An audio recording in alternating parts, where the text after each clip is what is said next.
Olá, boa noite! Sejam todos e todas bem-vindos e bem-vindas a mais uma conferência dos VEA Brasil Connection. Hoje, para quem está aqui acompanhando, a gente traz mais um assunto, mas quem já passou por aqui ou quem não passou, vamos relembrar o que é que a gente já falou aqui? Bom, primeiro começamos com a educação e meio ambiente e Agenda 2030, saúde mental de crianças e jovens, e a última conferência com o tema inovação, onde falamos sobre contribuições tecnológicas para o combate à desinformação e intolerância nas redes sociais. Minha gente, esse é os VEA Brasil Connection, onde estamos oferecendo conferências que faz parte desse programa que visa fortalecer a rede alumni de norte a sul. Bom, como eu sempre aviso, esse projeto ele é apoiado pela Embaixada e Consulados dos Estados Unidos no Brasil e financiado pelo Departamento de Estado dos Estados Unidos por meio do Alumni Engagement Innovation Fund, o EIIF. Lembramos que teremos, como em todas as conferências, o acompanhamento das intérpretes de Libras. Hoje conosco a Bruna e a Tainara. E vale lembrar que hoje é um dia especial para a comunidade surda, porque hoje é celebrado, comemorado, o Dia Nacional da Libras. Então, parabéns a toda a comunidade surda. Bom, vamos dar início à nossa quarta e penúltima conferência. Está acabando, mas a gente ainda tem muito assunto bacana para falar. Conforme indicado na nossa primeira conferência, o projeto VEA Brasil Connection é dividido em algumas etapas. A gente sempre reforça isso porque hoje a gente vai estar trazendo o resultado do mapeamento das iniciativas Alumni e a região que vamos revelar hoje é a Sudeste. Então, fique com a gente que logo ao final a gente vai revelar qual foi a iniciativa premiada. Será que é você que está assistindo? Então, acompanha a gente. Vamos lá. Então, vocês sabem também que a segunda etapa do nosso projeto são as conferências que vão resultar em uma temporada especial do podcast Fala Os VEA, que ainda vai estrear, mas que vocês já estão sabendo em primeira mão, que é Os VEA Brasil está criando esse podcast. Bom, vamos para mais uma conferência? Vou me apresentar, eu sou Cristiana Fernandes, falo de Salvador, Bahia, sou uma mulher negra, de cabelos cacheados. Hoje estou com uma blusa estampada, é um tecido africano, numa cadeira preta com laranja, gamer, com fundo no meu guarda-roupa que é marrom. Bom, eu vou mediar o bate-papo e as dúvidas que vocês tiverem ao longo da conversa, vocês podem enviar no nosso chat, que a equipe vai estar analisando as perguntas e deixando reservadas para o momento ideal, que é logo ao final das perguntas que a gente se programou para fazer. O tema de hoje é cultura, elos afroculturais entre Brasil e Estados Unidos na música e no empreendedorismo. Sejam bem-vindas, Renata e Marina, e seja bem-vindo, Márcio.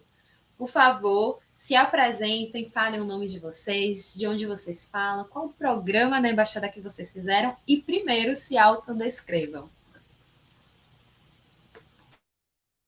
Boa noite a todos, a todas. Tudo bem, pessoal? Um prazer enorme estar aqui com vocês. Meu nome é Renata Lopes, eu sou uma mulher negra, estou falando aqui também, estou com o cabelo preso hoje, e no rabo de cavalo, com cabelo cacheado, enfim, camisa laranja, né? Estou no meu quarto e ao fundo, então, tem uma cortina e um pedacinho da minha estante. Mas o mais importante, minhas bonequinhas pretas aqui atrás também. Foram presentes muito especiais. E estou muito feliz de estar aqui, né? Primeiramente, eu quero parabenizar a organização do evento e agradecer também pelo convite. Dessas importantes conferências, eu consegui assistir algumas, né? E estou bem feliz, assistir as outras que já aconteceram, com certeza. A de quarta eu vou assistir também, no dia 26, que vai ser com a Tati, uma grande amiga. E é um prazer, então, estar dividindo essa mesa virtual aí com a Marina, com o Márcio, né, com a Cris mediando. A Larissa eu tive a oportunidade de conhecer de outros projetos também da USBEA, e sempre muito acolhedora, né, e atenta. E estou muito feliz, assim, né, nesse momento, e também para conversar, né, sobre esse tema que é incrível, né, a gente falar aí sobre esses elos, sobre essa questão cultural entre Brasil e Estados Unidos. Eu sou jornalista, né, e o meu namoro, assim, com o consulado, enfim, começou lá em 2018. Fiz uma pequena colinha aqui para não me esquecer de nada. Em 2018, eu estou falando aqui de Porto Alegre, Rio Grande do Sul, e nós construímos, né, a gente produziu um evento que se chamava Conexões Afro entre Brasil e Estados Unidos. Então, quando fui convidada, né, para participar dessa mesa, tem tudo a ver, né, com essa construção assim que a gente já estava fazendo. E nessa atividade, né, que a gente fez, foi bem interessante, a gente conseguiu fazer trocas incríveis, né, o consulado nos apoiou, trouxe um palestrante, foi um cônsul de Recife, que falou sobre as universidades negras dos Estados Unidos, a gente também teve convidados daqui, então foi uma troca muito legal, foi assim que a gente começou a se aproximar, né, de todas as atividades, enfim, programas do consulado.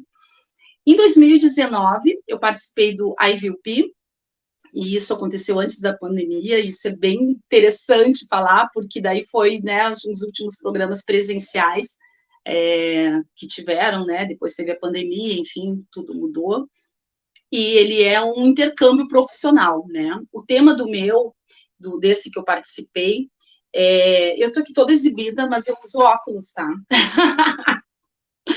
Então já vou aproveitar aqui e colocar o óculos para pegar minha cola direito.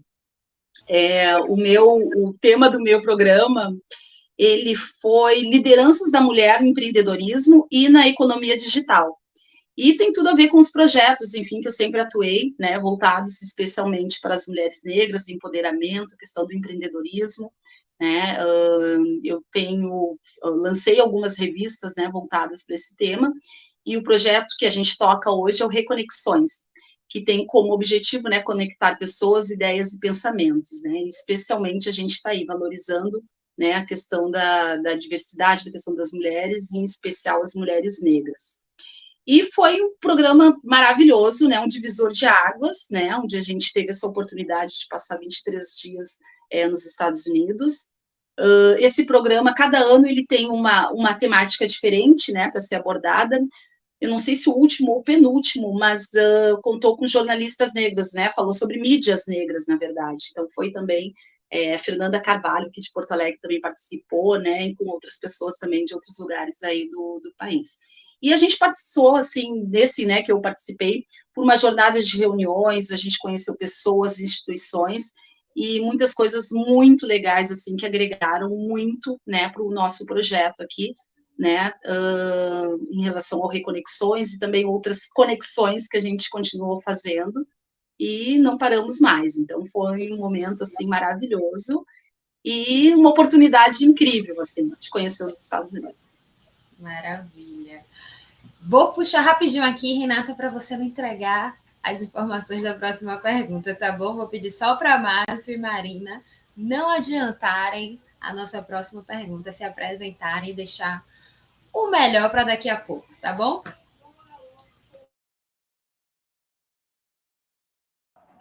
Olá, boa noite a todas, todos. Primeiro, agradecer pelo momento de estar aqui com vocês, compartilhando esse momento. Para mim, cada momento como esse aqui é muito importante, principalmente no dia de hoje, né? Assim, saudar a todas as pessoas surdas. pelo dia de hoje. Eu sou Márcio Lima, homem negro, com cabelo curto, né? Quase cabelo nenhum. Estou usando óculos, um paletó escuro, preto, uma camisa branca. Atrás de mim tem 2 cocares indígenas e uma parede da cor pêssego ao fundo também. Eu sou do programa Jovens no Negócios, 2009, e para não adiantar também, só gostaria de me apresentar mesmo e aguardar aqui os próximos passos. Saudar minhas colegas aqui, Cristiana, Renata e a Marina.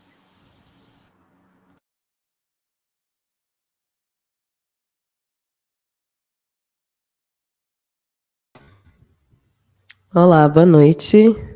Eu sou Marina Fares, sou uma mulher negra de cabelos crespos, presos para trás. Eu uso um par de fones de ouvido prateados bem grandes e estou com uma blusa azul escura, numa parede branca, falando num microfone que aparece no vídeo. Eu sou atriz, sou cantora, sou compositora, aqui de São Paulo, e fiz parte do Unbeaten Muted Free, a 3ª edição do One Beat, criado especialmente em função da pandemia, ano passado. Acho que isso, minha primeira apresentação. Muito obrigada pelo convite.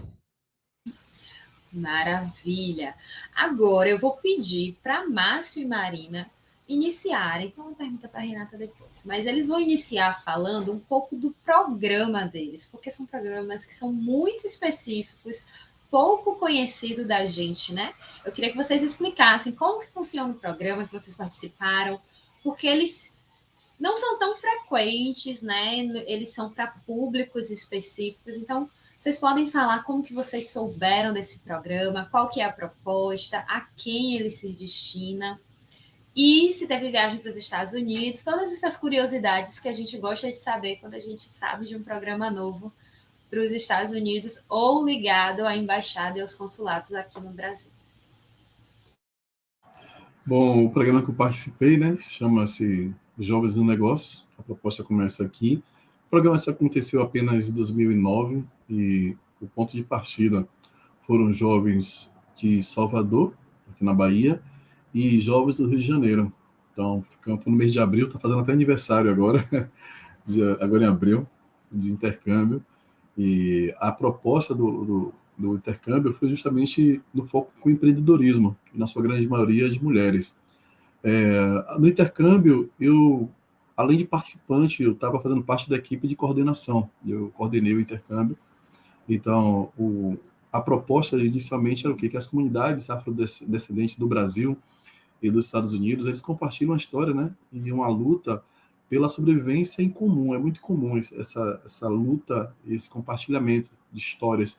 Em ambos os países, os jovens têm um histórico, né? De pertencimento a uma situação de risco ou a vulnerabilidade também, por falta de ingresso à educação e também acesso limitado à geração de renda no ambiente de trabalho seguro, apesar que essas histórias, né, em comum das mudanças desses 2 países, eu tive na Filadélfia e percebi que lá existem programas de inserção do homem no mercado de trabalho, no mundo do trabalho, uma coisa que eu falei que é o sonho, né, de alguns países, principalmente do Brasil, existem políticas para a inserção da mulher e da igualdade de gênero e também da equiparação salarial, e que a gente observou na Filadélfia algo bem diferente do que a gente vê no dia a dia, como inspiração. Então, o objetivo específico mesmo foi ensinar jovens brasileiros, empresários, em sua grande maioria, empreendedores, desenvolvimento, né, de pequenos negócios, incluindo alguns conceitos de habilidades como a negociação, fixação de preços, ensinar a importância da ética no desenvolvimento de criação, operação de negócios, ajudar os jovens participantes a finalizar seu próprio plano de negócio, foi muito importante. Quando a gente iniciou esse intercâmbio, tivemos a experiência de aprender o que era um best game, jogos de negócio, jogos de empresas, e essa experiência de estar convivendo com grandes empresários nos Estados Unidos, porque a gente levou jovens aqui que vendia pastel, que era manicure, cabeleireira, para estar diante de grandes empresários como da Nike, do McDonald's, de grandes empresas que a gente entrou e teve essa escuta de como funcionava toda esse entretenimento, essa lógica mercadológica do empreendedorismo, somente na sua grande maioria. Hoje estou na CUFA, né, na Central Única das Favelas, mas em 2009 eu não estava na CUFA, mas o fomento desse programa foi justamente oportunizar essas pessoas oriundas desse território que não tiveram oportunidade, principalmente meninas que não tinham ensino superior, que não falavam a língua inglesa, estrangeira. Então, a oportunidade foi sempre pontuando essas pessoas que tinham pouco acesso. A gente não falou isso no edital, mas o grau de pontuação era quem estava começando, quem estava com dificuldade. Então, quem tinha mais dificuldade pontuava mais. Quem para ter o acesso, para dar acesso de verdade a essas pessoas e garantir a permanência dela no programa. A gente conseguiu, em 10 anos que eu acompanho elas e eles, eu vejo que muitos conseguiram, depois de voltar ao Brasil, mudar sua história de vida. Mudar sua história de vida pela experiência de ter ido e encontrado pessoas lá nos Estados Unidos que deram a injeção de é possível nessas pessoas.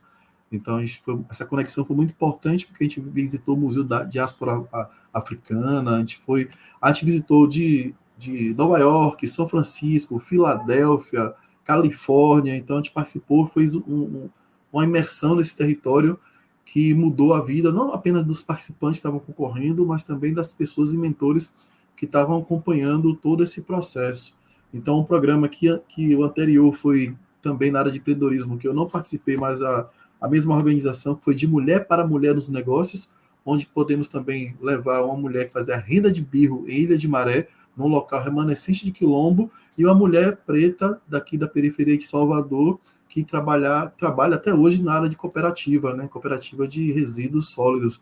Então, foi de grande importância levar essas pessoas, porque além de impactar diretamente na vida delas, serviu como exemplo e motivou também outras mulheres e outros jovens a continuar e buscar não apenas essa relação com o consulado do governo americano, mas também de aprender o idioma, porque foi um grande desafio para essas pessoas se comunicar. A gente tinha intérpretes lá, mas muitos aprenderam inglês, estão estudando e mudaram a vida delas. Então, essa oportunidade de estar nos Estados Unidos, participar desse programa, foi desafiador e também promissor para a vida e a carreira dessas pessoas.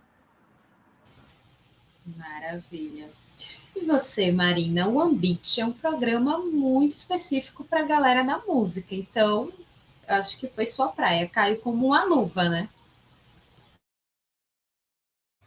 Sim, uma luva e uma ótima surpresa também, porque o Ambit é um programa de parceria com, eu não sei falar direito, a US, the Bootheel College of Educational and Cultural Affairs, um nome imenso, uma parceria dessa galera, né, dos Estados Unidos com a Found Sound Nation, que tem uma base em Nova York e tem um centro de pesquisa físico, de residências artísticas, de estudos artísticos com espaços colaborativos entre artistas do mundo inteiro. E eles já organizam residências artísticas em diferentes países e continentes há mais de 10 anos, desde 2012 agora. Então, é uma organização relativamente antiga, assim, e que sempre teve essa preocupação em trabalhar com artistas do terceiro mundo, principalmente, ou artistas dissidentes, artistas de países que não têm acesso a outras ferramentas tecnológicas, musicais, e isso, inclusive, foi uma preocupação muito legal do digital. Eles sempre tiveram essa preocupação de colocar artistas de culturas diferentes, backgrounds diferentes, lugares econômicos e culturais diferentes também, mas a minha residência especificamente foi 100% virtual. Eu não fui até os Estados Unidos. Esse ano eles abriram a residência presencial, só que quem já participou da residência, de qualquer outro tipo de residência do OneBeat, não pode se reinscrever em nenhuma outra residência, a não ser para ex-alumnis, porque já somos alumnis, né? Então, mas mesmo sendo uma experiência 100% virtual, foi uma experiência muito enriquecedora. Eu conheci pessoas da Tailândia, Malásia, África do Sul, Tunísia, Colômbia. Eu me conectei com pessoas tão diferentes de mim, eu descobri coisas que eu nem sabia que existia, por exemplo.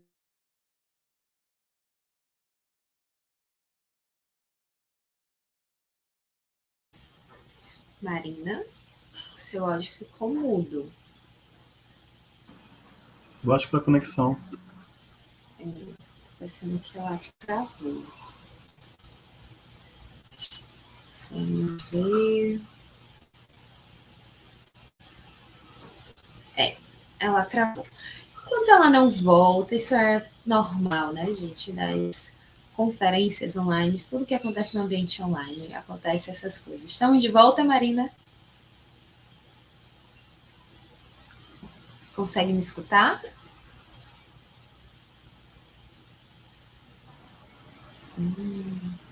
Ela Parece. voltou e travou de novo. Então vamos adiantar para a Renata. Quando ela voltar, ela continua falando sobre o Ambit. Renata, você tinha falado já na sua primeira resposta que o IVLP ele é temático e que o seu envolveu a questão da liderança feminina. Fala um pouco mais de como foi especificamente esse seu programa no momento em que você participou, do tema que você acabou sendo escolhida, porque o IVLP é um programa por indicação, né? Então, você foi uma pessoa que foi descoberta ali dentro do tema que ia ser trabalhado. Então, conta pra gente um pouco mais e fala da sua experiência lá nos Estados Unidos especificamente. Legal, Cris. Nesse ano, né, que eu participei, então, o tema era esse, né, de lideranças femininas, mas também a questão digital, enfim. E acho que também, né, essa indicação, né, é muito devido a toda a minha trajetória, né, desde a minha formação, aliás, já durante a minha formação, eu sempre busquei usar a comunicação, né, para a gente abordar as nossas questões, a temática racial, né, porque é esse vácuo, né, que eu enxergava e ainda enxergo, né, essa dificuldade de estarmos nesses espaços, né, de mídia, enfim.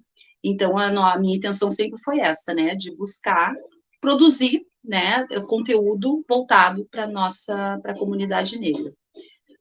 Então, a indicação se deu muito por isso.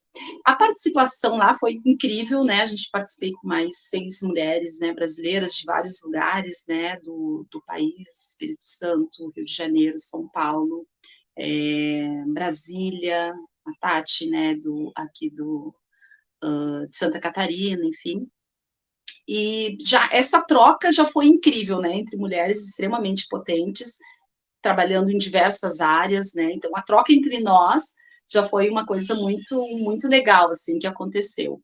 E lá, nossa, o programa, ele é todo pensado, né? Ele tem toda uma programação voltada, né, para o tema, né, que é pensado, enfim, e também para as nossas, o que a gente também tem a intenção de ver, mas eu penso, assim, que superou todas as minhas expectativas, né, participar desse programa. Foram dias muito intensos, a gente participou de muitas reuniões, a gente conheceu muitas instituições, a gente conheceu mulheres incríveis também, né, empreendedoras, e foram trocas, assim, muito importantes, né, inclusive para quando a gente volta para cá, né, o que a gente pode trazer de lá para cá, como é que a gente faz essas trocas, e foi extremamente inspirador, né, e especialmente, né, para o ramo, assim, para a questão que a gente tem em relação à revista, aos eventos, né, que a gente produz, voltados para essa temática de valorização das mulheres.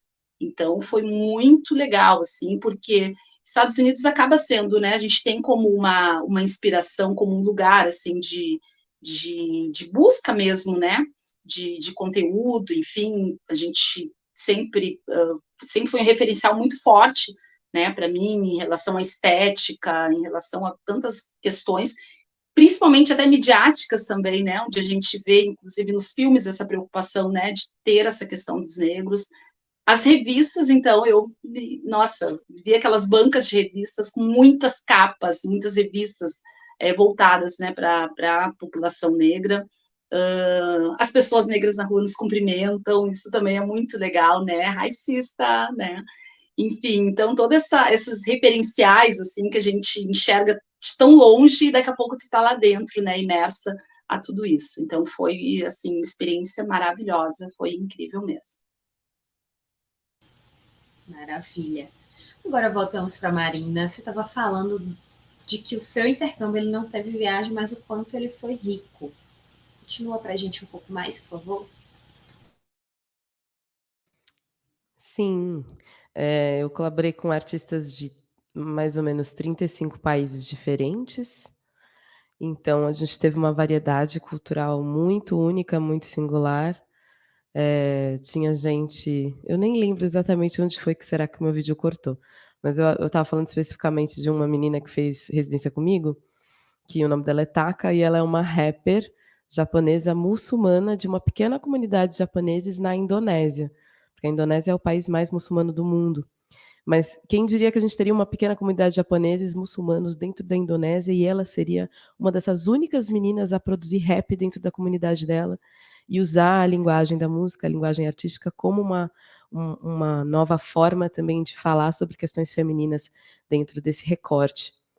E, enfim, a Taka foi uma dessas pessoas, mas eu acho fascinante como o OneBeat ele tem uma preocupação muito grande em atingir pessoas dissidentes e artistas dissidentes que não têm condição.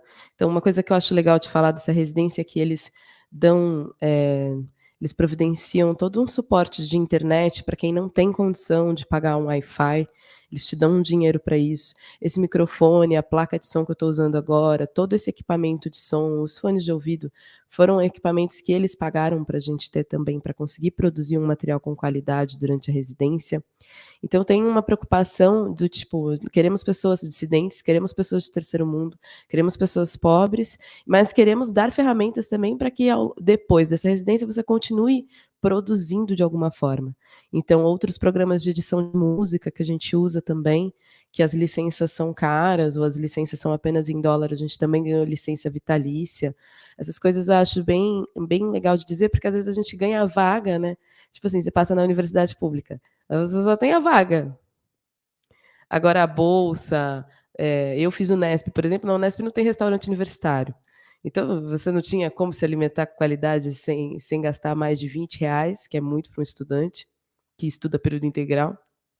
Então, o OneBeat ele teve essa preocupação do tipo, ok, né? Não estou só te dando a oportunidade de estar aqui, eu quero que você tenha estrutura para estar aqui e continuar produzindo seu trabalho. E além disso, depois também eles abrem outras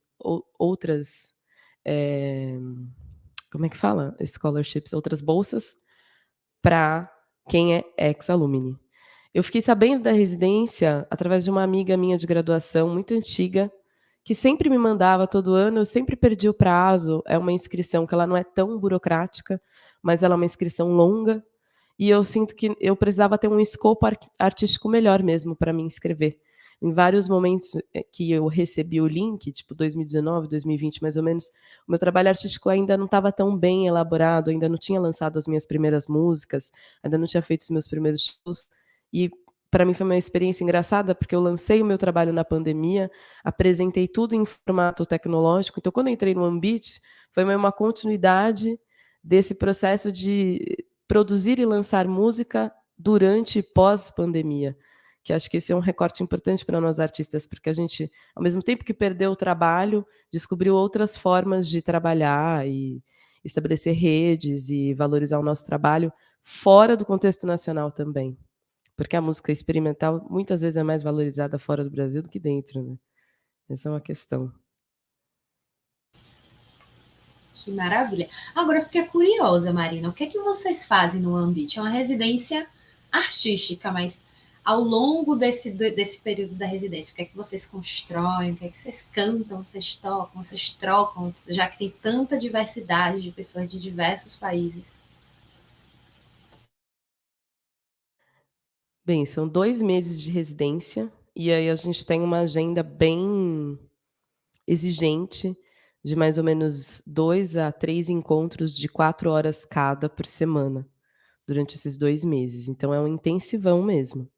Existe a dificuldade da gente não conseguir ter simultaneidade sonora pela internet. Então a gente não consegue cantar todo mundo junto, tocar todo mundo junto em transmissão de vídeo. Tem que ser uma coisa mais diluída. Eu mando uma faixa, você manda outra coisa, a gente vai um trabalho mais gráfico do que espontâneo, mas a gente teve momentos de interação espontânea. Mas toda semana a gente tinha um cronograma de grupos de estudo, a gente foi dividido em grupos de estudo por interesse de cada um, conduzido por um facilitador do One Beat, cada um com um recorte de trabalho diferente.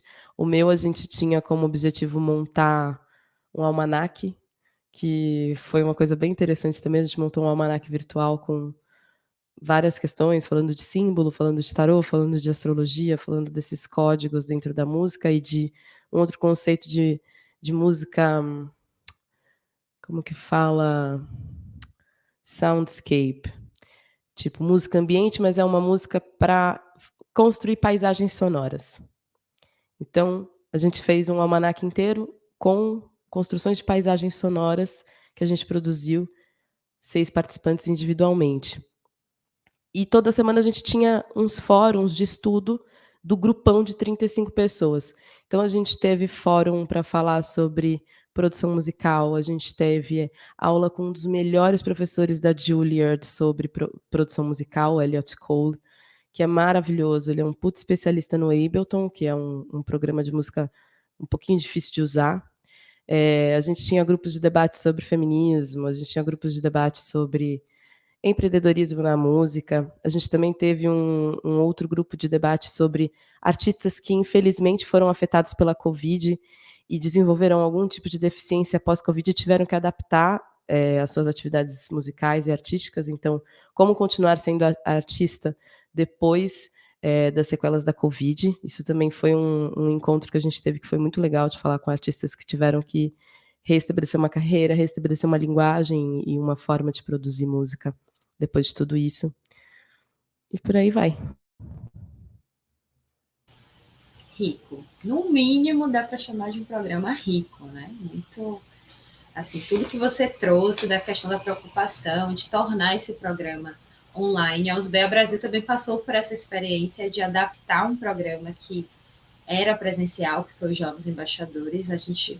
A USBEA Brasil rodou a versão online, que teve aqui no Brasil, e também recebeu os jovens que viriam para o Brasil, né, dos Estados Unidos, e foi toda uma adaptação de garantir que o programa continuasse sendo rico, continuasse entregando aquela, como é que a gente pode chamar? Aquele sonho, né, que a gente pudesse garantir o sonho de ter esse contato com os Estados Unidos. Eu acho que para os jovens que participaram, o retorno foi que funcionou, e pelo seu depoimento, acho que também a adaptação do Ambit também deu certo. Bom, mas agora eu queria saber de vocês como que vocês enxergam a cultura afro-brasileira e qual a principal importância dela na formação da nossa identidade nacional.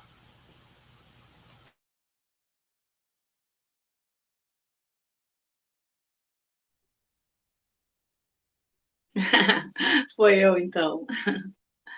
Nossa, principalmente assim, né, falando aqui do Sul, né, onde nós entendemos, né, que nós não somos maioria, né, da comunidade negra, mas tem uma presença negra que faz bastante barulho aqui, e, enfim, né, somos pioneiros em diversas questões, mas uma delas é a data, né, do 20 de novembro, Dia da Consciência Negra, né, que ele surge aqui no Rio Grande do Sul por meio de grupos, né, que já vinham pensando todas essas questões, e a nossa cultura, né, afro-brasileira como um todo, né, que por tanto tempo, né, foi apagada, foi tentada, né, com que não existíssemos, na verdade, né, e essa negação a gente ainda percebe em relação ao Rio Grande do Sul, que muitas pessoas, quando a gente vai para fora, né, mas tu é do Sul mesmo, né, tem negros no Sul, ainda se ouve muito isso, ainda a gente escuta, né, somos perguntados em relação a isso, porque para fora não é isso que se vende, né, se vende uma presença muito grande de uma colonização alemã, italiana, enfim, e a questão negra, né, geralmente sempre apagada. mas a gente percebe essa presença cultural afro-brasileira em tudo, né? Seja na forma de falar, seja na comida, né? Nos nossos próprios alimentos, na forma da gente se vestir, na forma da gente, né, existir, né? A gente percebe muito isso, e o quanto isso, por muito tempo, foi negado, né? Ou foi excluído, né? Ou foi dito que não era bom, que não prestava. Mas a gente tem também movimentos muito importantes de resistência, né? Daí a gente vai para a questão dos clubes negros, né? Essa semana a gente estava falando sobre isso aqui, que foram locais de resistência, né? Onde a gente conseguiu manter, né, boa parte das nossas culturas. Nós não éramos aceitos nos clubes brancos, então existiam os clubes negros onde existiam essa beleza negra era exaltada, né, que a gente tem essa questão da estética também, porque por tanto tempo nós não éramos o padrão, e nós tivemos que também, né, rever isso e nos colocarmos como padrão, e isso é novo ainda, né? Isso é novidade ainda, as mulheres se aceitarem seus próprios, né, os seus cabelos, enfim, saber lidar com isso, né? Então essa presença ainda incomoda bastante. E aí tratando, né, de todas essas questões culturais, de toda essa resistência em relação às religiões também, né, o que a gente conseguiu preservar de toda a nossa cultura, né, de tudo isso que a gente trouxe de África, enfim, de toda essa relação que a gente tem, que é diferente, e que por muito tempo, e ainda hoje, né, a gente ainda, isso ainda é colocado como negativo, como ruim, mas está presente em tudo, né? É na feijoada que a gente vai comer, é nas ondinhas que a gente pula lá quando vira o ano. Então, essa presença negra, né, ela está em tudo, mesmo sendo negada, né, a gente consegue observar que é em todos os cantos, é de todas as formas que a gente consegue se colocar.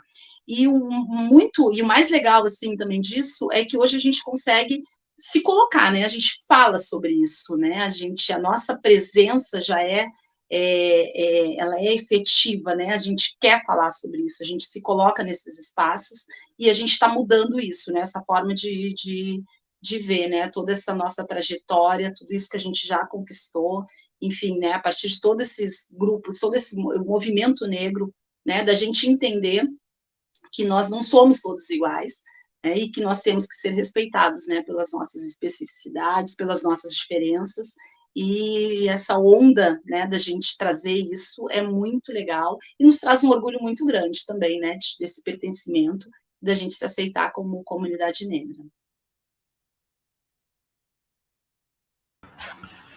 Perfeito. A Renata me fez lembrar de uma pesquisa que eu tinha lido, né? Fui buscar aqui, sobre a questão da influência da cultura, né? A gente está falando sobre o Rio Grande do Sul, que é o segundo estado mais branco do país, Rio Grande do Sul. Porém, é contraditório porque o Rio Grande do Sul é o estado que mais se concentra terreiros de candomblé no Brasil.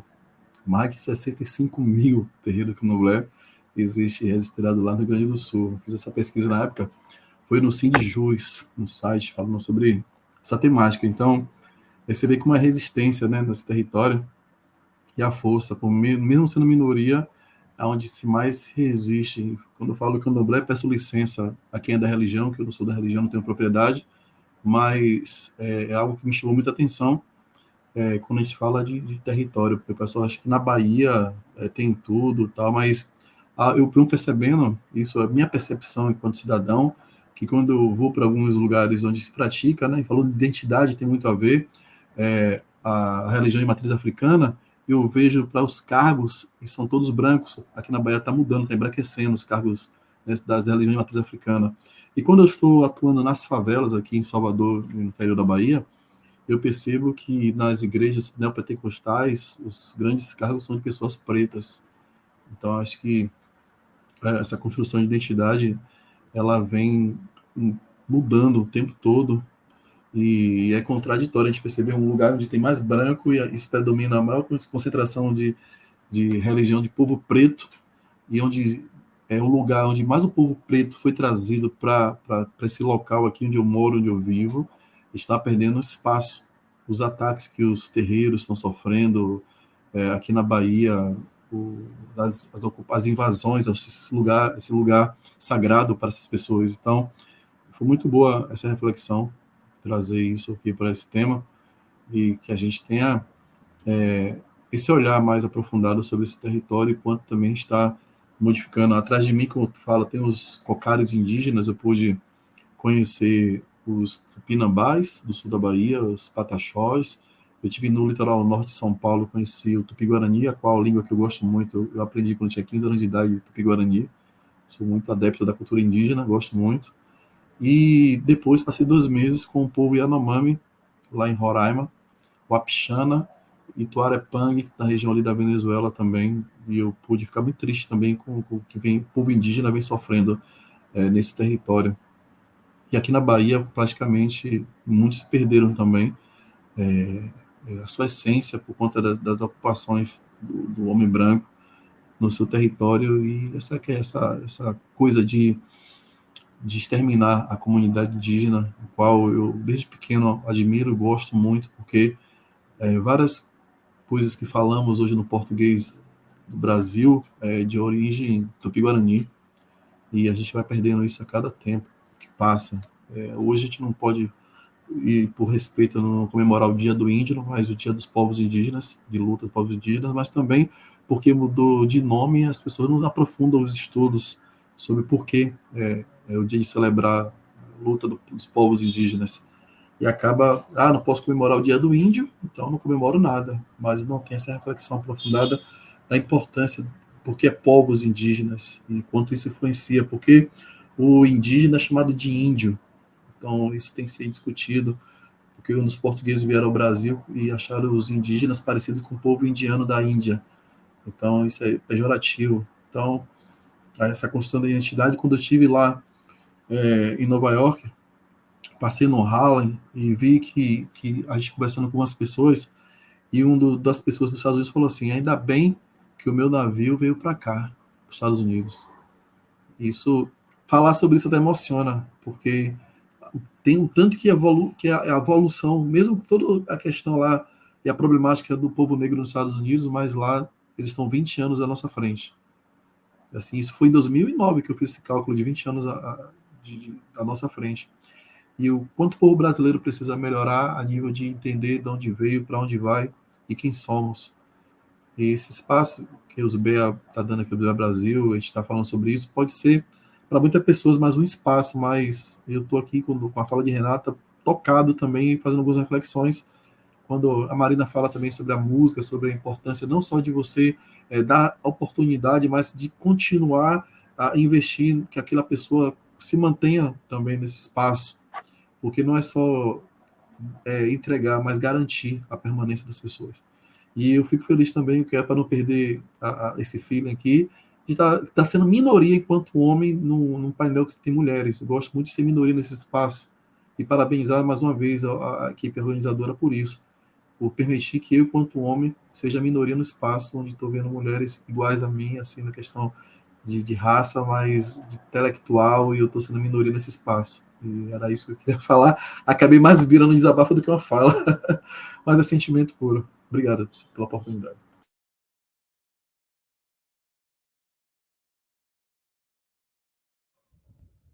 Eu queria agradecer a fala de vocês e colocar uma pimentinha também, que seria: o que é identidade nacional? Será que o Brasil tem uma cara? Essa discussão ela tem sido feita há tantas décadas, e eu sinto que há 10 anos atrás a gente não estava falando sobre negritude e sobre branquitude, sobre sistemas de opressão como a gente fala abertamente hoje. Há 10, 15 anos atrás era um tabu grande, e parece que é uma discussão que está tão presente, tão próxima e tão frequente no nosso dia a dia, mas eu sinto que a gente ainda não tem uma cara. E nesses últimos 4 anos de governo que a gente teve aí, de destruição e de exploração, eu sinto que esses conceitos de identidade nacional, eles são sempre colocados como estratégias para que a gente se desarticule e para que algumas pessoas vençam em função da exploração de outras. Parafraseando aí um cara, né, ocidental, europeu, eu acho que se a mão preta tudo produz, a ela tudo pertence, porque não existe absolutamente nada que tenha sido materializado no Brasil que não foi feito por pessoas pretas. Absolutamente nenhum prédio, nenhum barco, nenhum cais, nenhum shopping, nenhum carro. tudo que as pessoas consomem é produzido por nós. Inclusive casas que estão aí séculos e séculos como patrimônio histórico e foram construídas sob mãos pretas exploradas há séculos atrás, e elas resistem. As minas, a extração de ouro, a extração dos metais, toda essa tecnologia é nossa. Inclusive, foi um dos principais motivos que nós fomos sequestrados e trazidos para cá. A nossa tecnologia de saber explorar minas de ouro. Então, me surpreende que a gente ainda tenha tanta confusão de identidade, porque eu estava vendo um documentário super interessante chamado do Samba ao Jazz hoje, e o Ney Lopes fala da chegada de alguns americanos no Rio de Janeiro, e eles falam, nossa, mas parece que eu estou em África. E iam até Madureira, iam até as comunidades ali, né, o viaduto de Madureira, e perto de Madureira você tem a Portela, você tem o Império Serrano, e as pessoas falavam, caramba, não parece que eu estou no Brasil, parece que eu estou no continente africano. Então, qual que é a cara do Brasil, de fato? Será que a gente ainda tem muita dúvida sobre isso? Ou será que a gente não quer, de fato, se aceitar e aceitar que a identidade nacional do Brasil ela é 100% africana e indígena, evidentemente, porque a gente é a vaca que foi trazida para cá, né? Essa ideia do pasto foi construída pelas mãos brancas, mas a gente foi trazida para cá e acabou mudando completamente, mas a identidade do país ela é evidente. Alguns mais claros, alguns mais escuros, alguns com mais privilégios, outros com menos, mas eu acho que num país em que você tem o quê? 10%, 13% da população branca, a gente ainda tem dúvida. Por mais que todo mundo queira ser branco, o que é ser branco no Brasil? Eu acho que essa pergunta de identidade nacional, tema que foi muito discutido por Darcy Ribeiro e outros sociólogos famosos, é uma coisa super anos 80, anos 90, e a gente ainda não consegue responder isso. 30 anos depois, 40 anos depois, a gente ainda não consegue saber qual que é a nossa identidade e a nossa principal contribuição. A nossa principal contribuição é a nossa vida. É absolutamente tudo que a gente fez pelo país. Sem a gente não tinha país. E não tem, até hoje. Se a gente se qualquer trabalhador hoje da construção civil parar, se qualquer entregador do iFood parar, se qualquer pessoa que está no restaurante produzindo comida agora parar, se o McDonald's parar, afinal de contas, todos os funcionários do McDonald's são pessoas pretas. Né? Se os caminhoneiros param. Complexo. Fica aí a reflexão. Bom, mas assim, quais são as principais semelhanças e diferenças que vocês identificam entre a cultura afro no Brasil e nos Estados Unidos?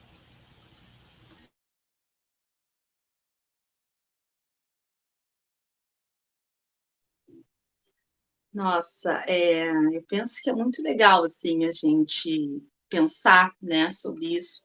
Um tempo eu escrevi um artigo que era voltado, assim, que era sobre as questões estéticas e movimento negro e tal, e nessa pesquisa, enfim, a gente foi lá para a década de 70, né, movimento Black Powers, Panteras Negras e tal, e são referenciais que foram muito importantes, assim, né, aqui para a gente, né, enquanto negros brasileiros, né, de se ver naquele espaço de resistência, um espaço revolucionário, né, e de trazer isso, né, para cá através da música, né, muito presente, né, aqueles estilos musicais, a forma de vestir, usar o cabelo, enfim, tudo isso.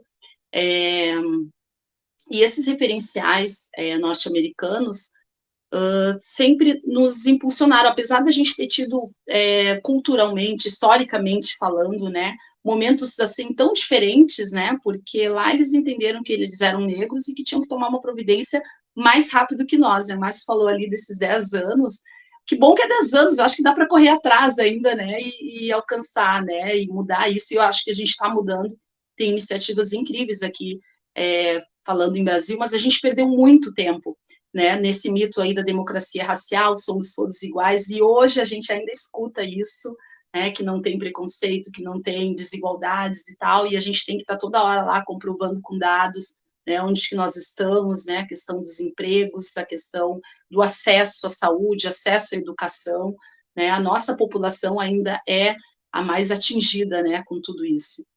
E nos Estados Unidos, o que a gente vê, né, que é uma população que não tem a mesma proporção que nós também, né, que somos mais da metade da população é negra, lá é diferente, e mesmo assim a gente ainda vê que os negros acumularam riquezas, né, que lá as coisas, quando a gente pensa nessa questão financeira, onde a gente corre tanto atrás aqui, né, de tentar trazer, né, um pouco mais de igualdade, a gente lá tem referenciais, né, com negros que em algum momento, sim, conseguiram acumular uma certa riqueza, e isso faz toda a diferença. E a gente aqui demorou muito também para falar sobre isso, né, para falar sobre o dinheiro, sobre esse black money, que ele acontece, né, muito mais na questão teórica do que na prática.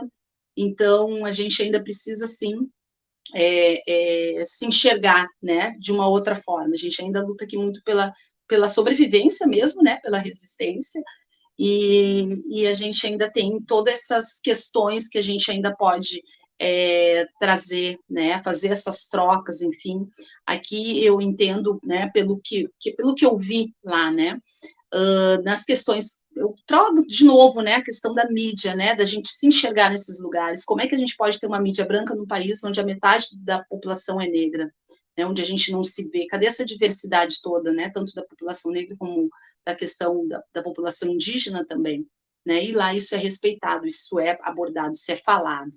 E aí, quando a gente fala sobre a questão da violência, né, a resposta que é dada, né, aqui em Porto Alegre, né, há pouco tempo a gente teve aquele caso no Carrefour, e as nossas respostas, elas são diferentes, né? Não estou aqui discutindo o que é melhor, o que é pior, mas lá parece que eles estão sempre mais, o embate, né, é mais rápido, eles estão sempre prontos, né, para tomar uma providência, e vem todo mundo, vem toda a população, vem brancos e negros, e vamos lá, vamos exigir providências, né, vamos mudar isso. E aqui a gente ainda tem que pensar, a gente se organiza, a gente ainda pensa, será que foi assim mesmo? O que será que realmente aconteceu? Né? E aí a gente meio que se atrasa, né, nesses processos aí de exigir, sim, mais respeito, né, pela nossa comunidade, que isso não aconteça, e isso continua acontecendo, né, infelizmente, e penso que um pouco das diferenças são essas, assim, da gente buscar realmente, né, o que que nos une em relação a isso, porque a gente teve um histórico que foi diferente, né, não sem discussões aqui do que é melhor, o que é pior, enfim, mas a gente tem um processo histórico que foi diferente e hoje está aí, né, está refletido aí, as consequências estão aí, né, a gente ainda tem que estar sempre provando que a gente precisa, assim, ainda de muitas políticas públicas que deem conta, né, dessa igualdade aí que a gente precisa. Muito boa, muito bom. Quando vocês falam, quase que a gente não tem mais o que comentar, porque é muito profundo o que vocês falam. E assim, a grande diferença, eu vou tentar simplificar aqui, estava anotando algumas coisas, por exemplo, a questão financeira somente.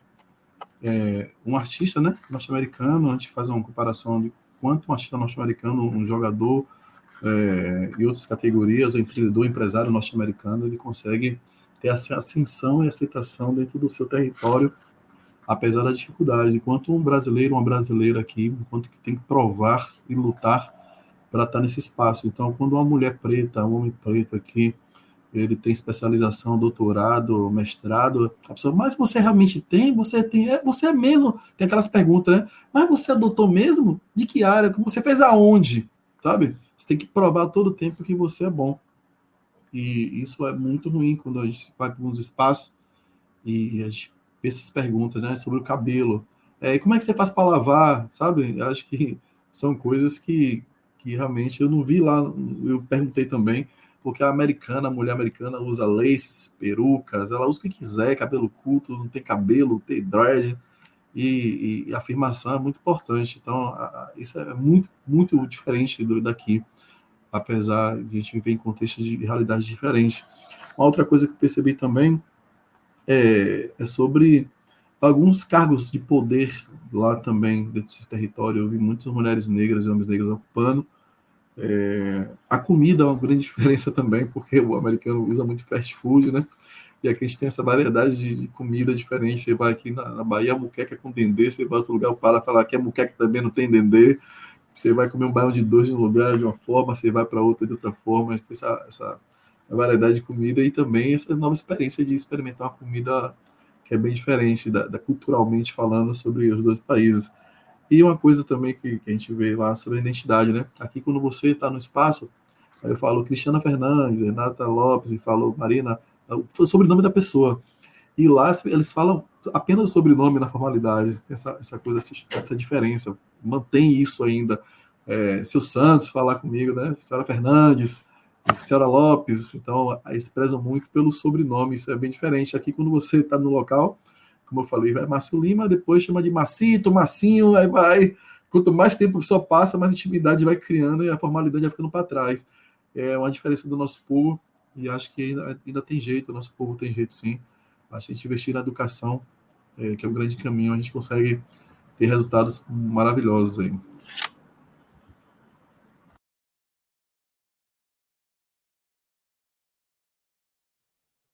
Me sinto contemplada pelas respostas de vocês.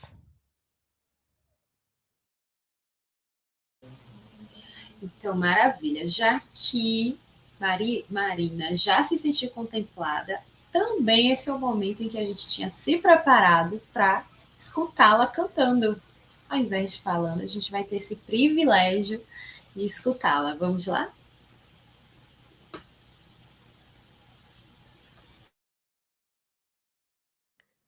Nossa, gente, foi bem rápido esse momento, né?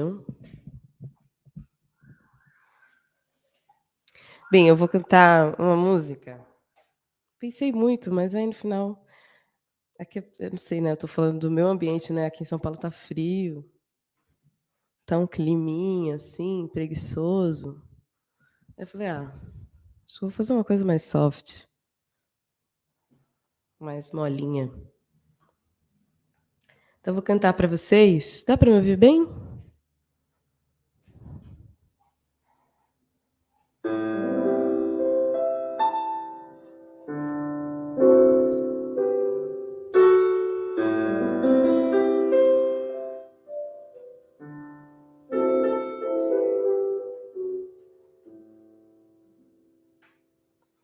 Vem comer na minha casa, fica à vontade. Te dou o que quiser, se esbalde. Eu já passei o café. Você não quer ficar comigo, não. Seu cheiro impregnou na minha cama. Se não me ama, eu tô com fome, quero ver qual é. Ai, ai, boizinha, eu quero te provar. Eu quero te beber, tomar café na sua xícara, mulher. Ai, ai, até ficaria, mas tenho coisas pra fazer. Depois vem pra minha chup todinha. Você é o fechamento da minha quarentena. Fica te esperando, vamos batizar a casa inteira. Ai, ai, é papai, opo do bebo. É tetore, é tecondo. É um bobei.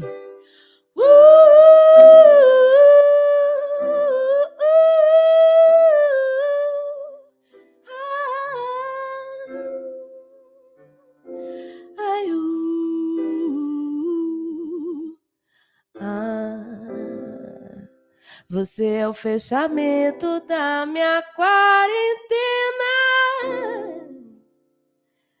Vou ficar te esperando, vamos batizar a casa inteira.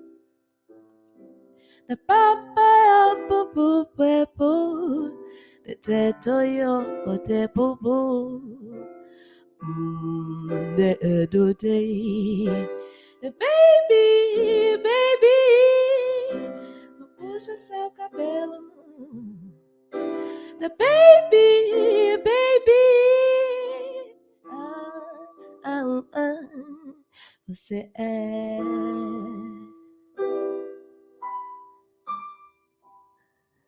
Sexy Blondie.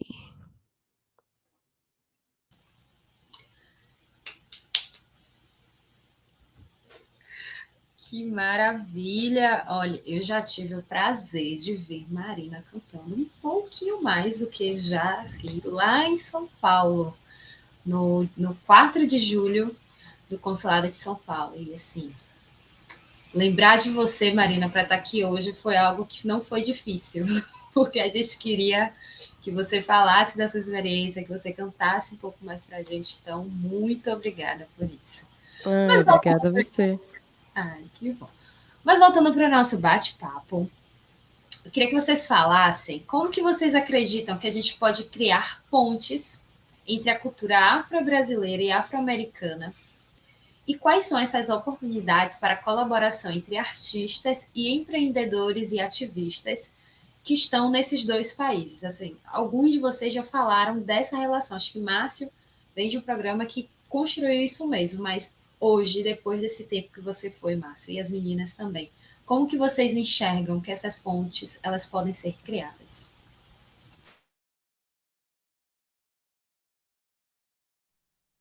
Eu penso que parabéns aí, Marina, arrasou, maravilhosa, viu? Eu penso que através de programas, intercâmbios, nossa, oportunizar aí a nossa juventude, né, a ter acesso a esses lugares, né, enfim, a essas pessoas, né, a pessoas que estão fazendo coisas semelhantes, parecidas, eu acho que é o fundamental, é isso.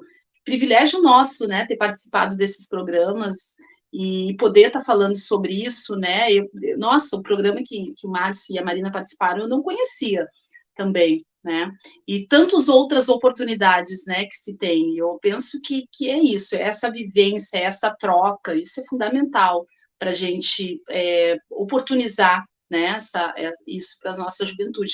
Porque, querendo ou não, a gente precisa desses referenciais, a gente precisa dessa representatividade, a gente precisa saber que a Renata, que o Márcio, que a Marina estiveram lá, tiveram essa oportunidade, né, trazem as suas experiências também de volta, né, dentro dos projetos que a gente participa, dos grupos que a gente conhece, isso faz toda a diferença, né, tu cria nas pessoas aquela coisa, nossa, também quero, também posso, né? Então eu penso que é a partir disso, é de intercâmbios, é desses programas, né, que mais e mais pessoas, né, especialmente da nossa comunidade, que dificilmente teriam né, esse acesso, né, pudessem estar participando. Penso que é por aí. Eu acho que Renata falou tudo, né? Primeiro, parabenizar a Marina pela bela música, muito linda as músicas e muito bem executada também. Uma pitadinha, eu gosto muito de música também, vim dessa área. Eu comecei minha vida na música, na arte educação. Eu fui filho da Escola Criativa Olodum. E quando eu escuto alguém que toca bem e canta bem, fico muito feliz por isso. E parabéns pelo trabalho. Saudar também os colegas que estão aqui no chat, mandando perguntas e acompanhando. A Nilza, que é das Bahia, que é alumna também aqui. Acho que o Meg também está participando. E todos os outros que estão participando de todo o Brasil. Um abraço para vocês. Eu sou fruto disso, né? Dessa oportunidade que a Renata falou.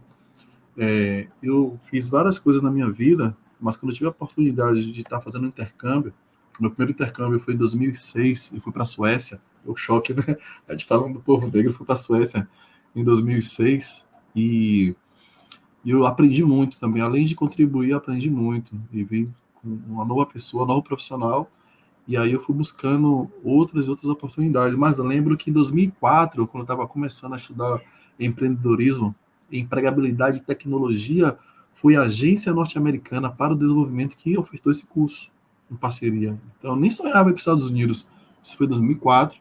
E a partir daí eu comecei a entender o que era empregabilidade e tecnologia. Depois a empregabilidade virou um boom. Mas em 2004 eu já estava ouvindo falar isso e aprendendo com um programa que tinha parceria com a Agência Norte-Americana para desenvolvimento. Eu acho que Renato falou muito bem que é oportunizar esse acesso a intercâmbios, que a gente pode ter essa troca e construir aí. Você vê que eu sou resultado até hoje. Então, o investimento que eu fiz em 2004, eu levo isso para a minha vida toda e formo multiplicadores também. Eu acho que é o caminho, de fato. Fazer as pontes só acontecem se tiver esse intercâmbio, né? Mão e contramão.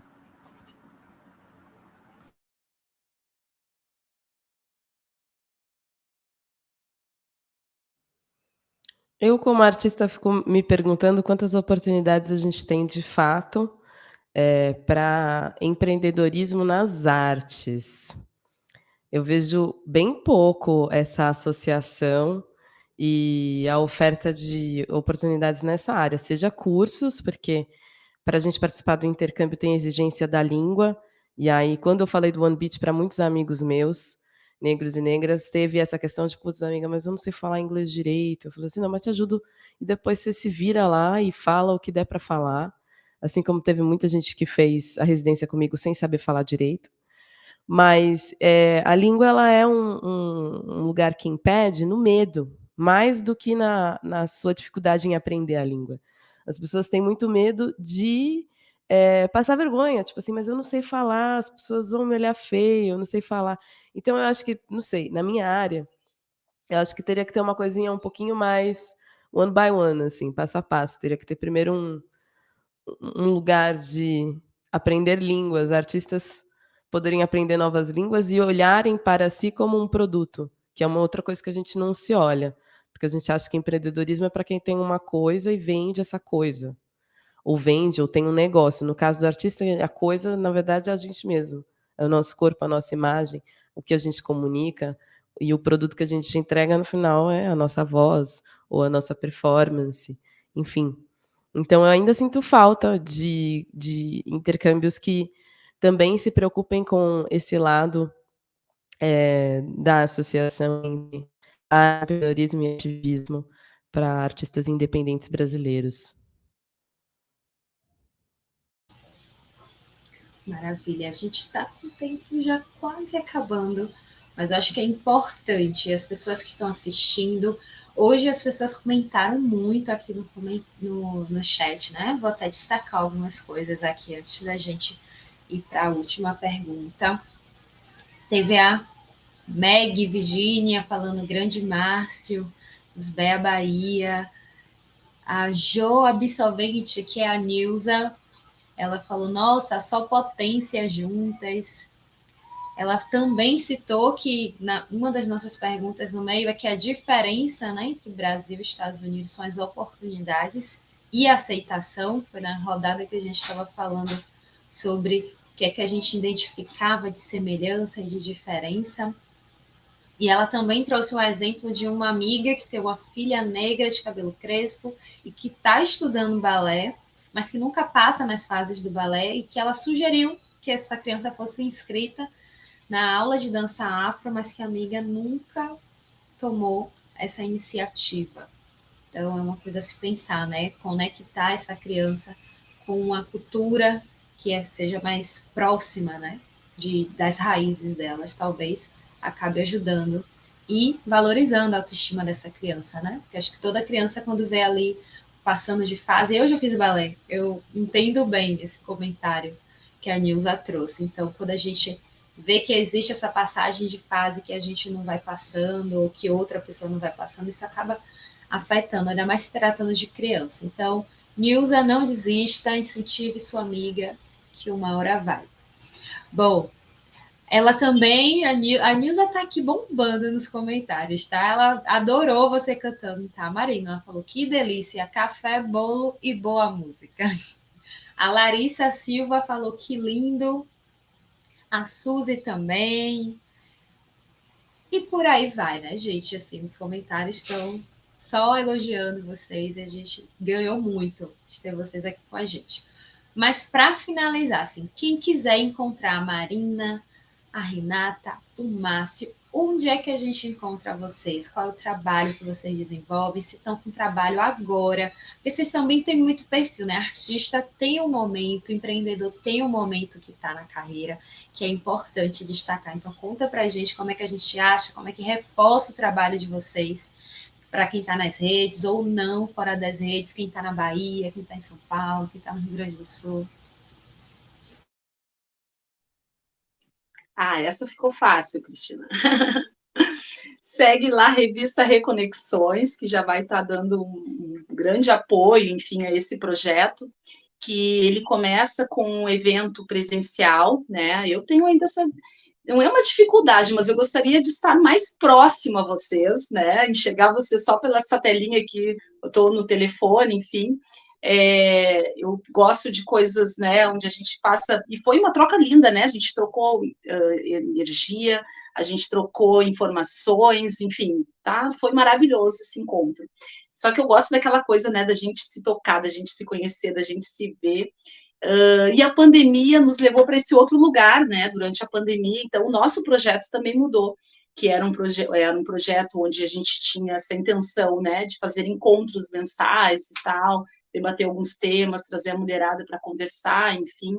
Aí, durante a pandemia, o projeto se transformou numa revista física, numa revista impressa.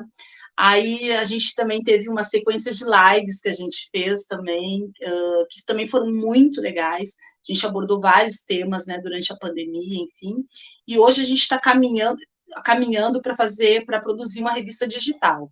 Então, nós estamos também reorganizando novamente, né, esse projeto, enfim, para trazer para a questão digital, né, e também, mas manter também esses encontros, esses eventos, né. Agora a gente vai produzir aqui em Porto Alegre um evento voltado ali para o Dia das Mães, enfim, a gente quer falar com as mães pretas acadêmicas, fazer uma troca também em relação a isso, mães e vós, né, no meu caso, vovó, de uma filha que é acadêmica, enfim. Então, a gente quer dar uma conversada sobre isso, né? Esse ambiente, falar um pouco sobre tudo isso que acontece. Mais ou menos isso. Hoje é isso, né? Entre outros projetos, mas a revista Reconexões é algo que a gente aposta bastante.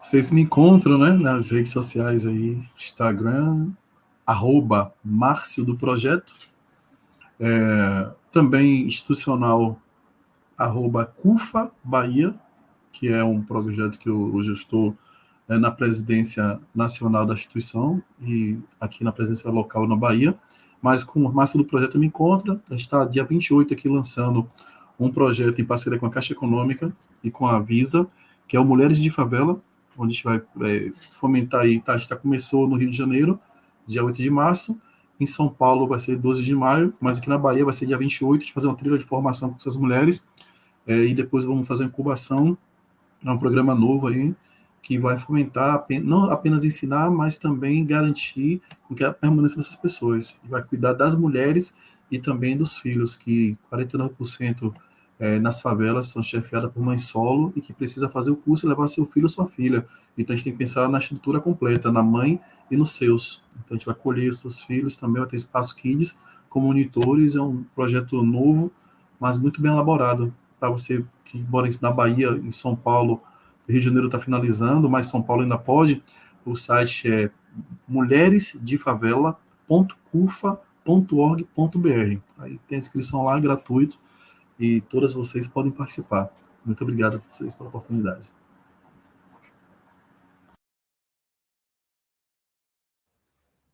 Bem, muito obrigada pela troca, pela conversa, pelo convite de hoje.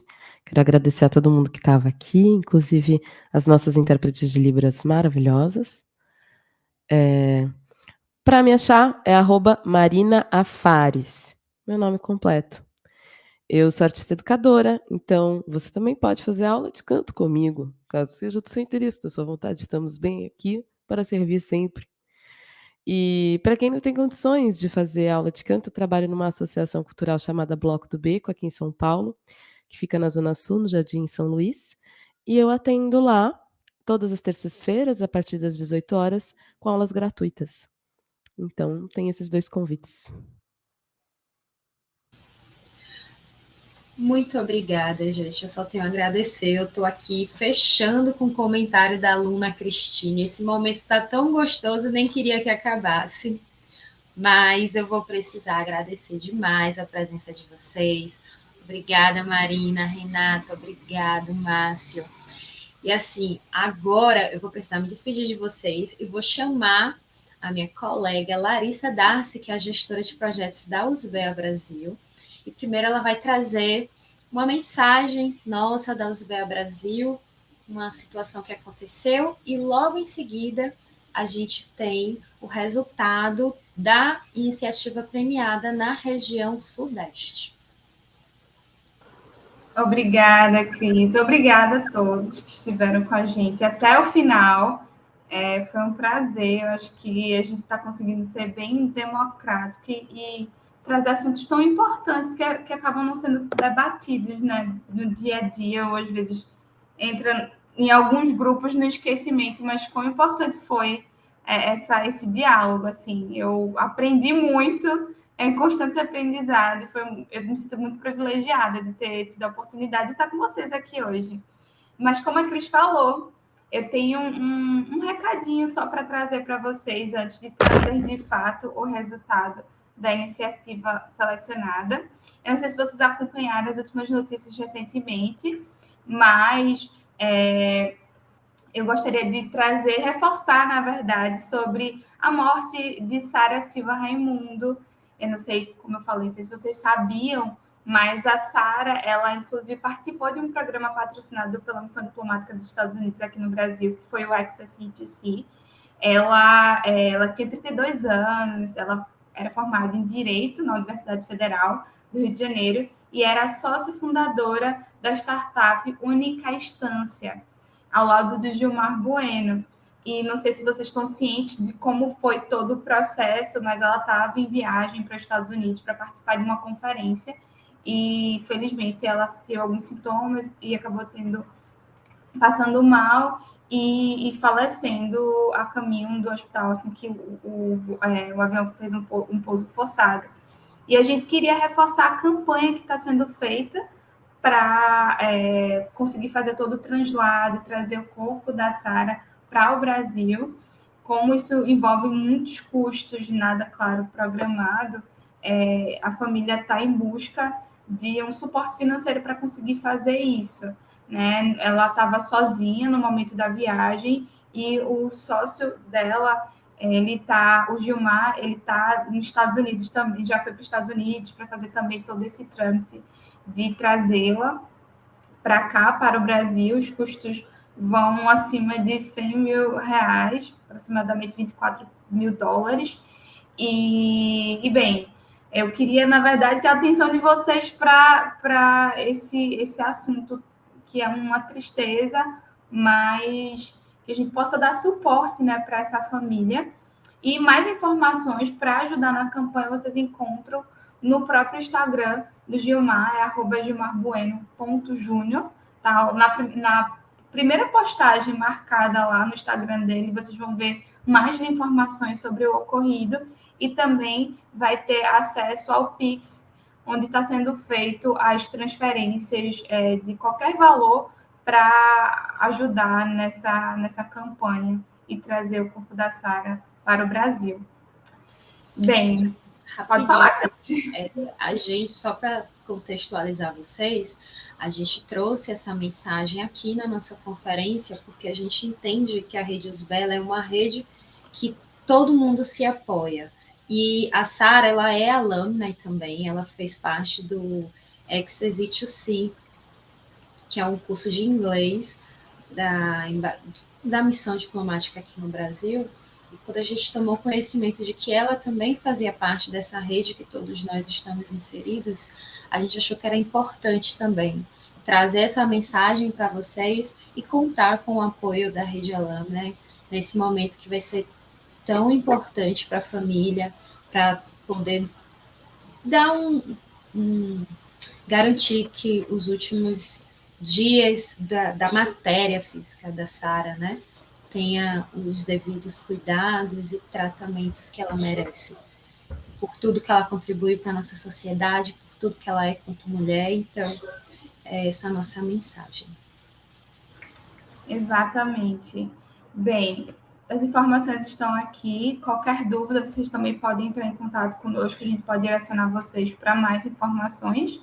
E, dando seguimento a nossa conferência, né, fechando esse ciclo, a gente está no penúltimo encontro.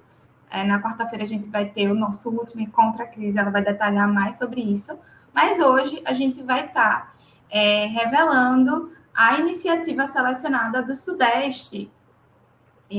Foram todas as 5 regiões do Brasil, né? A gente já falou do Norte, Nordeste, Centro-Oeste, agora a gente está seguindo para o Sudeste. E aí, como sempre, como vocês sabem, a gente achou muito importante também trazer não só informações sobre a iniciativa selecionada, mas também trazer algumas curiosidades sobre a região em si, para além dos estigmas que a gente já vivencia diariamente de cada região, né? E, falando dessas curiosidades, eu vou trazer 3 e dou seguimento para revelar a iniciativa premiada, que só contextualizando também, que participou do edital de mapeamento de iniciativas que a gente fez como parte também do projeto, que é referente a essa conferência para a elaboração de um e-book, né? E as 3 curiosidades que eu queria trazer hoje está relacionada muito à educação e também à parte territorial da região, né? Voltando, assim, um contexto focado em educação, a Leila Gonzalez, ela é intelectual mineira e pioneira nos estudos sobre cultura negra no Brasil. Ela lutou contra o racismo estrutural, desigualdade de gênero e raça. Então, se vocês não conhecem sobre ela, acho muito importante ler, porque ela é uma mulher brasileira e que contribuiu bastante para o nosso país. Também, em relação ao contexto territorial, né? Eu não sei se vocês sabem, mas o maior complexo portuário da América Latina é o Porto de Santos, no estado de São Paulo. Também temos isso quanto riqueza no nosso país. E, por fim, a Susana Herculano Rosel é uma cientista carioca que contribuiu também no estudo que explica o funcionamento e o papel das dobras no cérebro humano. Então, a gente vê boas contribuições e marcos no sudeste do nosso país, mas também, e mais uma coincidência, por que uma coincidência? Eu não sei se quem acompanhou todas as conferências deve ter percebido que a gente acabou tendo coincidências com a temática do encontro, com o que era trazido como pauta, também como temática do projeto selecionado, da iniciativa selecionada. Na semana passada, a gente comemorou, na verdade, não foi a temática, mas na semana passada, no último encontro, a gente celebrou o Dia dos Povos Indígenas, e a iniciativa selecionada foi de uma lâmina indígena que tem um projeto na comunidade dele. E hoje, o projeto da pessoa selecionada também está relacionado à temática que a gente trouxe no nosso encontro. O projeto selecionado, na verdade, a iniciativa selecionada da região Sudeste é o projeto Conectando Territórios, da alâmina Thaís Rosa Pinheiro, do Rio de Janeiro.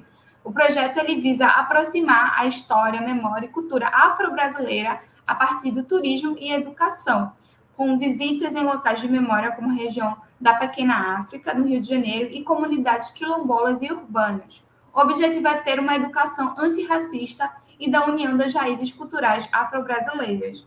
E reforçando mais uma vez, não era algo programado, a gente não correlacionou, na verdade, a gente criou o anúncio das iniciativas está atrelado à ordem alfabética do nome das regiões do país. Então, acabou calhando aí que foi tudo, culminou para estar cada um numa temática muito parecida, né? Ou ter alguma coisa em comum. Bem, parabéns a Thaís, a gente vai fazer contato com você, Thaís. Não sei se você está aqui no nosso encontro hoje, mas parabéns, e parabéns a todas as iniciativas inscritas, principalmente do Sudeste. A gente recebeu muitas inscrições, foi um super desafio fazer a seleção de mais de 100 inscrições, e seleção de projetos tão únicos e importantes, e que são coordenados e criados por pessoas que fazem parte dessa comunidade alumna, de pessoas que participaram de programas, né, patrocinados pela Missão Diplomática dos Estados Unidos no Brasil. E esse é só um reconhecimento, mas reforço também que todos os projetos vão estar nesse e-book, tá? Não é porque o seu projeto não foi selecionado que você não vai estar lá, é só um reforço mesmo de informações.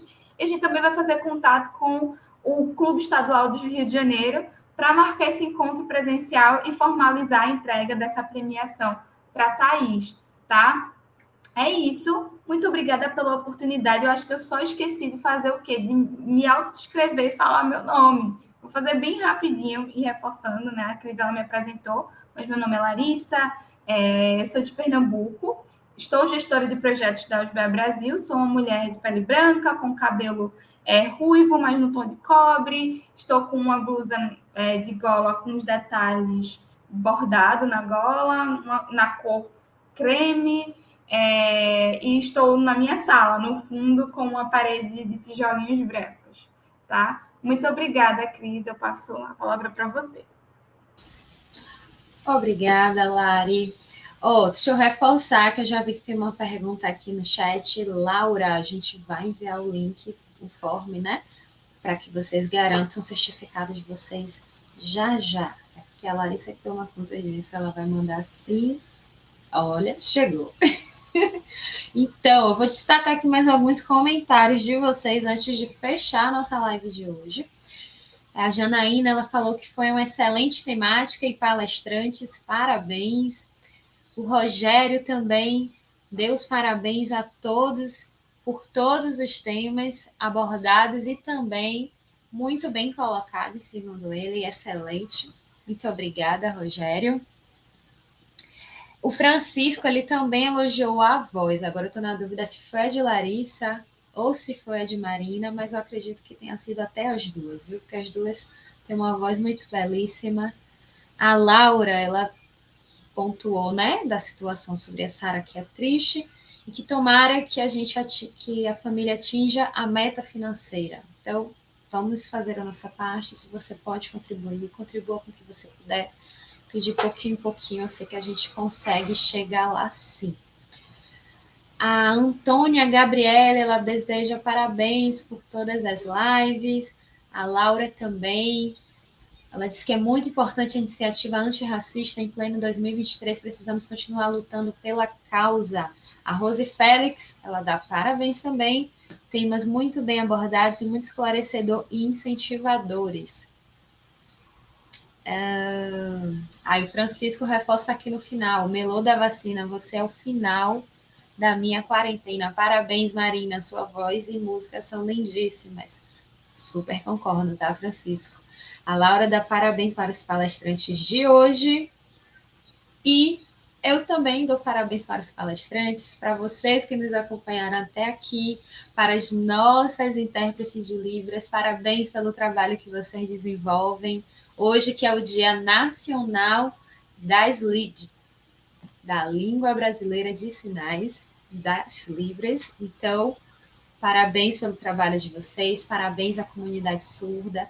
Esse foi um compromisso que a USBA Brasil tem assumido sempre que possível, e a gente tem uma gestora de pessoas e diversidade, a Tati Takimoto, que ela é muito comprometida em que a gente cada vez mais garanta que a USBA Brasil realmente seja diversa e ter esse cuidado com a Libras, com a autodescrição, vem muito dessa educação que ela tem nos proporcionado de estar com a mente aberta, né? E também de muitas experiências da gente que a gente foi se encontrando e garantindo que a gente vai fazer a nossa parte.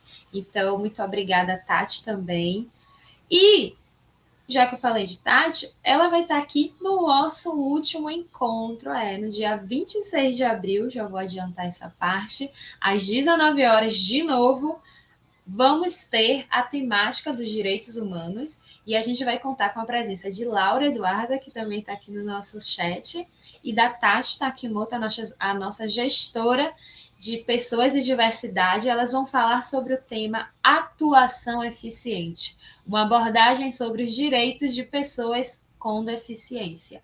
Seja você deficiente ou não, esse debate é para toda a sociedade, então não deixem de estar aqui conosco. As inscrições, óbvio, ainda estão abertas e vocês podem se inscrever e garantir a presença de vocês na nossa, infelizmente, última conferência. Mas não se esqueçam, Todas as conferências estão ficando salvas e também vai virar um podcast. Então, logo, logo vocês vão poder voltar a consultar todo esse conteúdo que vocês estão parabenizando tanto e gostando, e a gente fica muito feliz de que esse seja o retorno de vocês diante desse material que preparamos com tanto amor, vamos colocar assim, porque vocês sabem, né? A Ausber Brasil é uma associação de pessoas voluntárias e tudo que a gente entrega, tudo que a gente tem realizado é para ver essa rede cada vez mais engajada, cada vez mais fortalecida, como diz o nome desse nosso projeto, de norte a sul. Então, eu fico por aqui, agradeço a presença de todos e todas, e até próxima quarta, dia 26, às 19 horas, todo mundo aqui, tá bom? Tchau, tchau.